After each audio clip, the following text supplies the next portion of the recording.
My name is Alan Jones, and I welcome you to another life story coming to you from Life Stories Worldwide.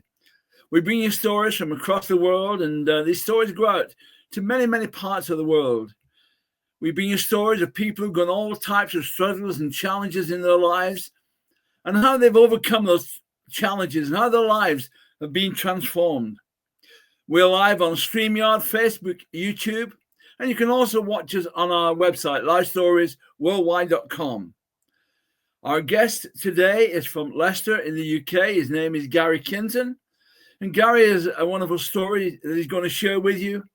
When Garry was young, he had a lot of negative things spoken over him, which affected him and caused him, when he was young, to start taking drugs and alcohol, even at the age of 15. And things got worse for 24 years. But something happened in September 2017 when Garry's life was absolutely changed. And he's going to share his story with you tonight. So it's great to welcome Garry Kinton to share his story. Thank you, Garry. Thank you, Alan. Thank you. Yeah, so thank you for the opportunity to come and share with you tonight. And I just pray that tonight that God gets glorified in everything that gets spoken tonight. So, okay, so my name's Garry Kinton. I grew up in Leicester. My mum and real dad really separated when I was young, very young, about 2 years of age. And my mum got into other relationships, namely one with and married again, and then again after that. Can I just say before I go any further, there's three things as a Christian man that we're up against, and one is we're separated from God to start with. Two is I'm up against the world and myself.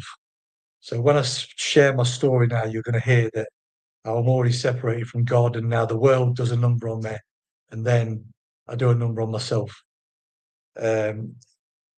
So by the age of 4 or 5, my stepdad was very negative, and he would call me names. He would call me fat, and he would say that I was no good, and he pretty much pushed me around quite a lot as a young lad. And I can remember one day I fell off my skateboard and broke my arm, and he pulled me into the house, put my arm under the cold tap, and I was screaming. I was crying, really. I mean, I just wanted to go to hospital, really, but he sent me to bed. I can remember it, stopping up all night crying and feeling rejected, really, feeling like unloved, if I'm honest. I felt that no one cared, even though my mum cared. And it didn't feel like that at the time. So then, not long after that, my parents then went to a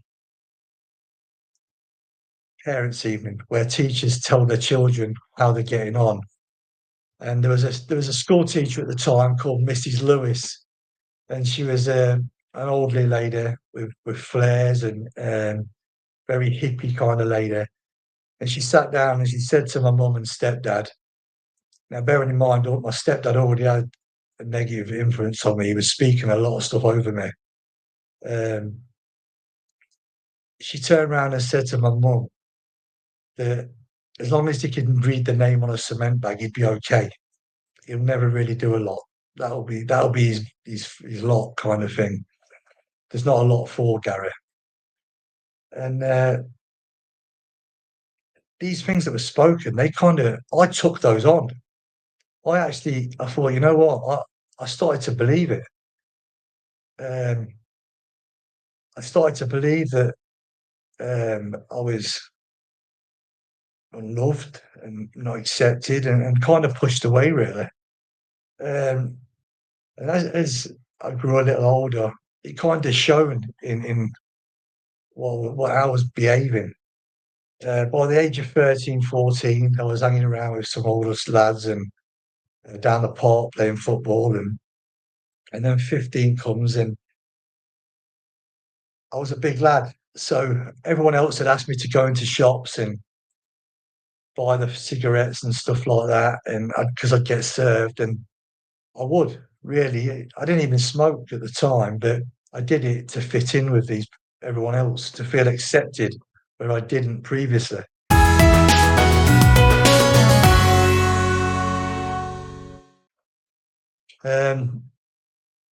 I think from then,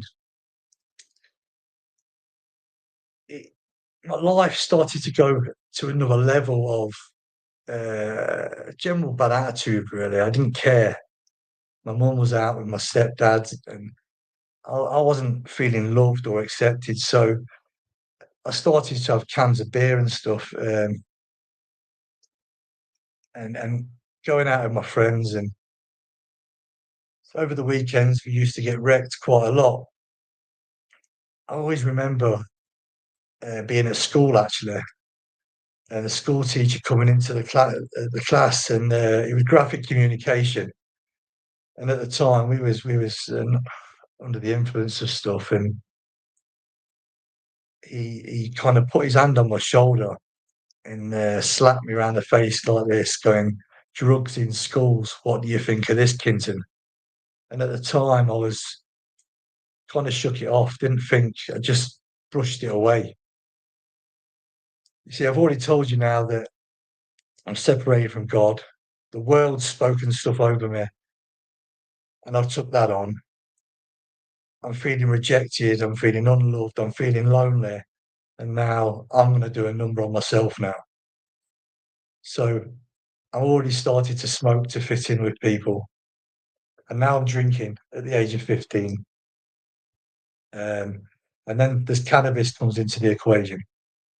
So people will say, "Oh, it's only cannabis, it's only drink." Now, for me, on something like that, it just got worse because I'd never leave it just one. Um, it started on a Thursday, Friday night, and it would progress through to Thursday, Friday, Saturday, and Sunday. I started work as a YTS bricklayer on the Leicester City Council, and started turning up for work, being really sick and not well, and really not being fit for work.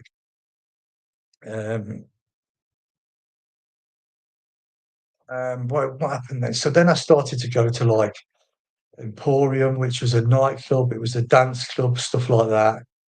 Again, going up levels now. See, the addiction and the sin, really, the fleshly desires to fulfill something was getting more. Started to go to raves and stuff like that, and nightclubbing, and taking amphetamine, LSD, and this went on for about 3 or 4 years till I was about 19. These were all upper drugs, you see, and what happens is, to a point where I'm going up that much that I never really came down. All my friends would go home. I was always carrying on for days. They'd go out on Friday, go home Saturday. I'd still be going on the Sunday, and into Monday, really, if I could.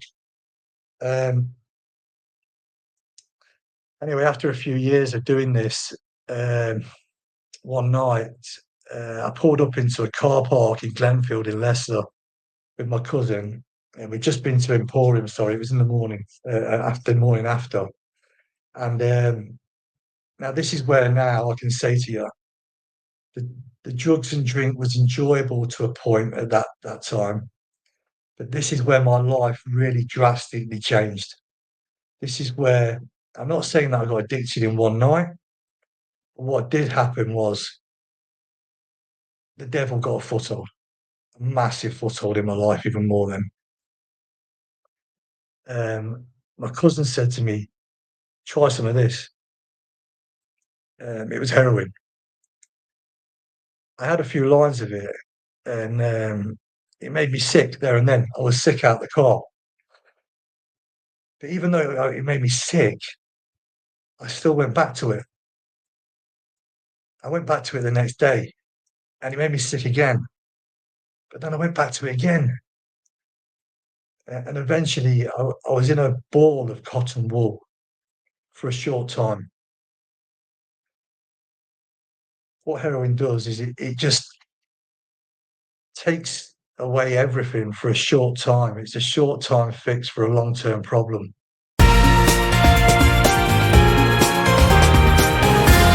I started to steal, and I started to lie, and I started to not do things I'd say I was going to do, not turn up to places where I said I was going to turn up.